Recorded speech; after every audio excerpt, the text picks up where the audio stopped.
A wonderful early morning from Izu Trail Journey here in Japan. The last ATM points race of the year 2023, but already the opening race of the new season, season 9, just 1 week after our great final in Indonesia last week. Izu Trail Journey is celebrating also the 10th anniversary of the event. This is one of the most competitive and one of the best races in Japan. And also this year we're having a great competitive field, even though there's a lot of other races going on throughout Asia this weekend. Probably the biggest star, the biggest name in the field is Ester Tsilak, the Hungarian living in Hong Kong. She will be running in Japan for the first time, if I'm not mistaken, and she will be up against some of the Japanese elites here in Izu Trail Journey. This race has been the de facto national championship of Japan for several editions already. This year perhaps not so much the case because there is no World Championship next year. In the men's we also have the 2019 winner and second place 2020 Nishimura in the start field. We also have Kadzefume Ose and we have Hisashi Kitamura, probably a little bit better known in our Asia Trail Master Circuit. We also have Yuta Matsuyama, who only last week still ran in Indonesia. He was 9th in the Asia Trail Master Final. Yuta, how are you doing this morning? I'm ready to go. Yeah, very cold now. Have you recovered from Indonesia last week? Little I'm sick. Okay, we wish you all the best, Yuta. Yeah. Thank you so much. Yeah. Yuta Matsuyama, 9th place last week in the Asia Trail Master Final. Let's see if we can also see, there we have Hisashi Kitamura.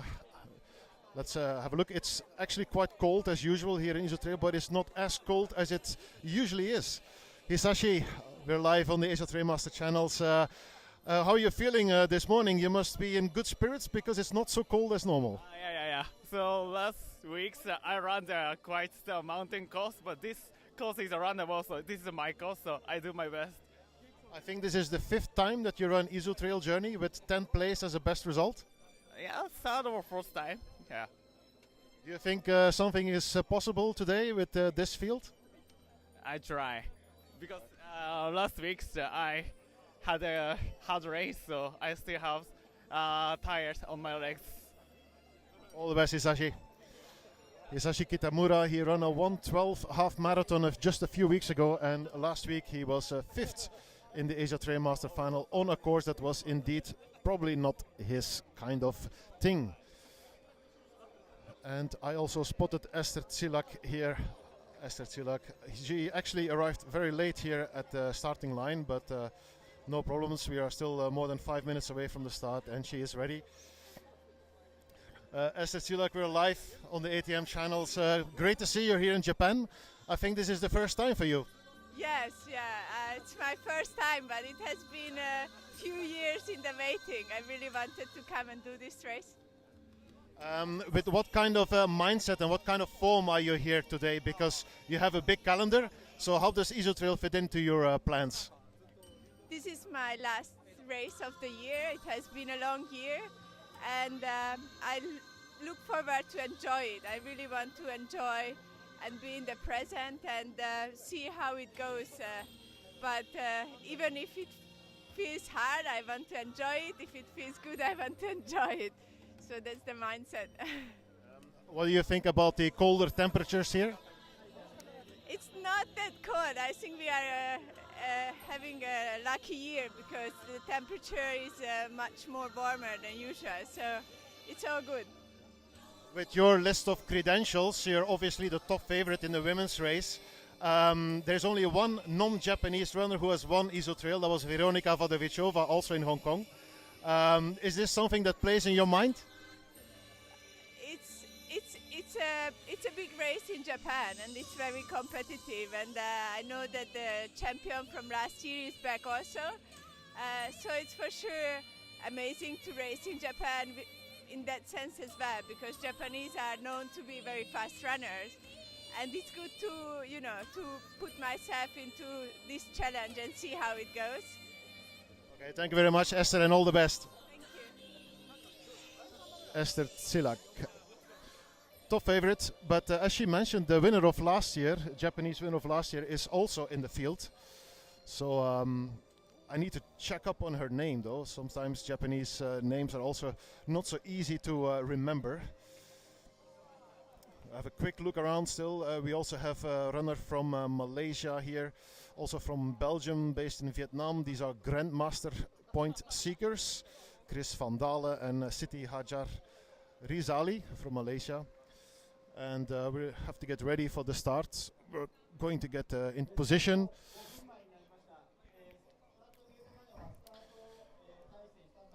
So as I mentioned just now to Esther, so only one non-Japanese has ever won Izu Trail in the 10-year history, and that was Veronika Vadovichova in 2019, the year she became Asia Trailmaster champion. A direct comparison is going to be quite hard to make because the course in 2019 was 2 kilometers shorter than it is now. So whatever race time, finish time Esther achieves today is it is not exactly comparable with Veronika's time.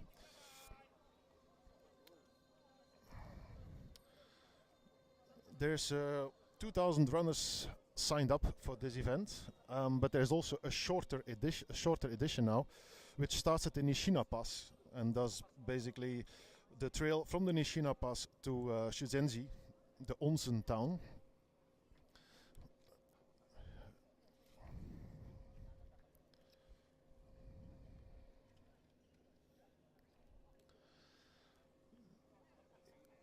And as you can see, it is still dark, but very soon runners will see the sunrise. Here in front of me is Mr. Tatsuo Chiba. He is the event organizer. He is also a native. He was born here in the Izu Peninsula. This is basically his home event. He's also the co-organizer of Fuji 100, previously known as UTMF.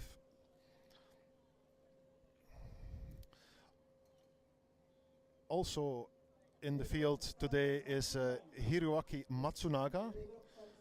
He has been a regular in the top ranks of Japanese trail running for many, many years.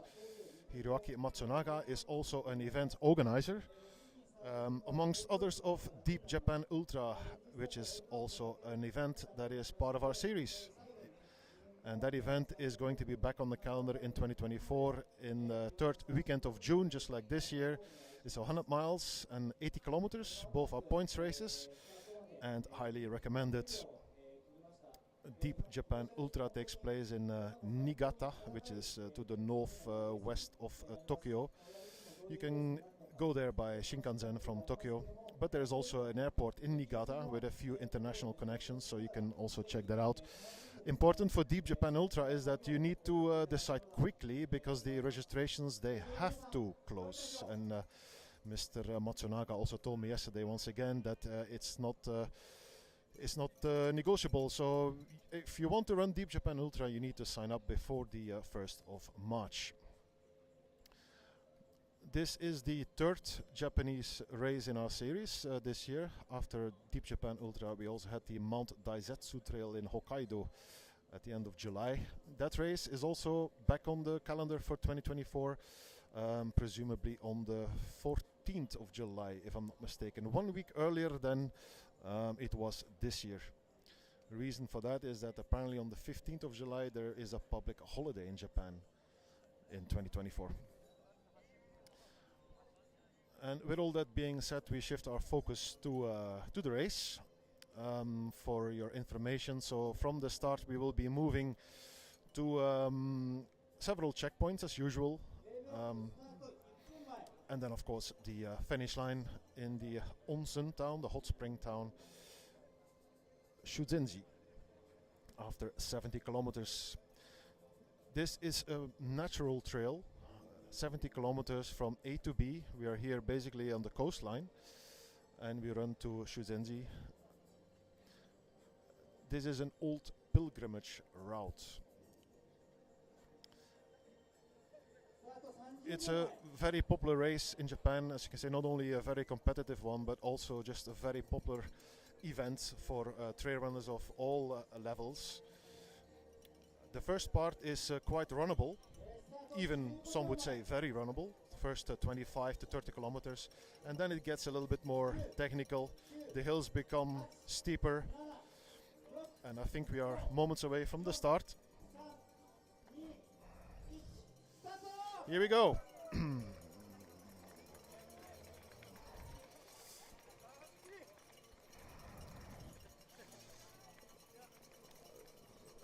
Start is in 3 waves. This is the first wave, the fastest runners on paper.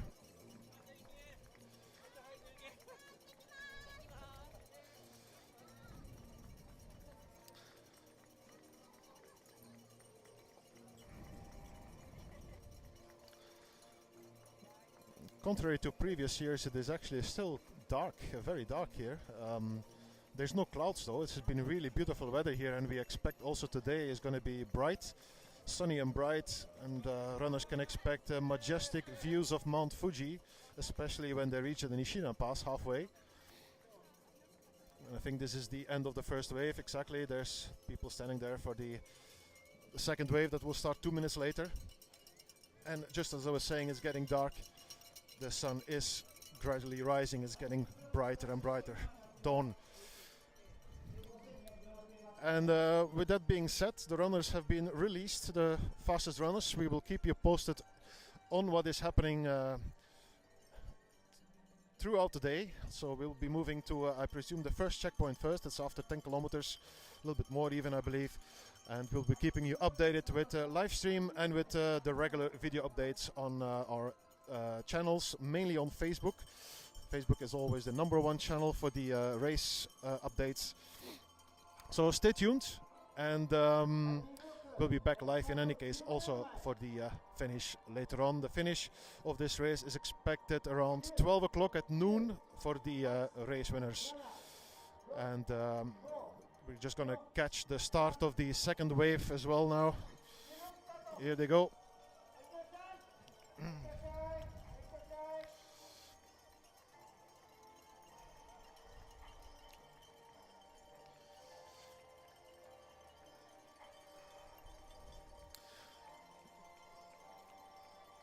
The race has 3,200 meters of elevation gain, and as I mentioned, the second half is considerably more technical. The wind can also play a role in the second part of the race, because runners will be running in exposed areas on top of the rims, on top of the ridges, close to the bay.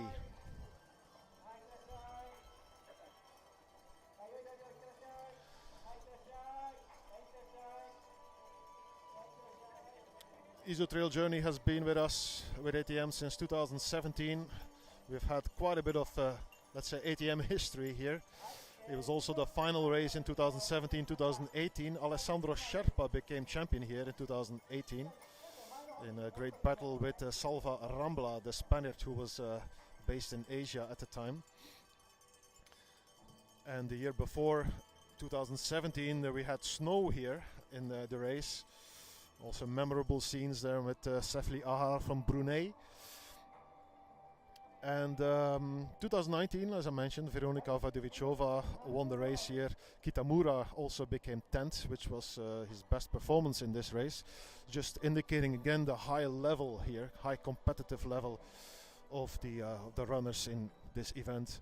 Kitamura's best ranking was 10th, and he was delighted with that, I remember. And let's see what he can do today. He is in good shape, Kitamura, and motivated, and it's his kind of weather as well. It's dry, there has not been any rain. In any case, it should be a fast race at the front, while the third wave is also on the way now. And it will be interesting to see what Kitamura can do against the likes of Nishimura, who is probably the top favorite if he's in good shape. That's a guess.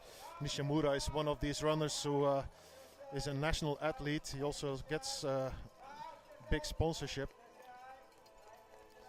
and part of the Japanese national team, together with Koken Ogasawara, the runner from Hokkaido, whom we've also seen once or twice in the ATM series this year. Koken Ogasawara was second last year in Izu Trail. It was his breakthrough performance, I believe, even. And unfortunately, he's not here this weekend because he's also running elsewhere. As I mentioned at the beginning of this broadcast, there's a lot of competitive races all around Asia this weekend. And these are the last runners to start here for the full 70k. As I mentioned, there's a shorter distance as well, starting at the Nishina Pass. But all the 70k runners have now been released. And with that, we will end the broadcast now, as we are going to move to the next checkpoint. Thank you for checking in this early morning, and we'll be back with news as soon